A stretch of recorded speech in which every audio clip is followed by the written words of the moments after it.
একটা বাঘ মাকড়সাকে কিভাবে আটক করলো দেখো।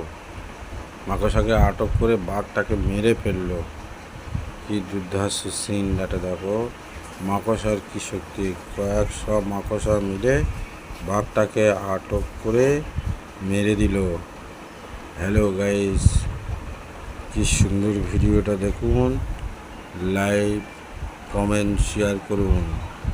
হ্যালো হ্যালো বাঘটাকে আটক করলো। মাকড়সা, কতগুলো মাকড়সা এসে আটক করে দিল। বাঘটাকে জানে মেরে দেওয়ার চেষ্টা করলো। কি সুন্দর ভিডিওটা লাইক কমেন্ট শেয়ার করে দেবেন। দুর্ধর্ষ ভিডিও আপনারা দেখুন, এমডি রাজার চ্যানেল।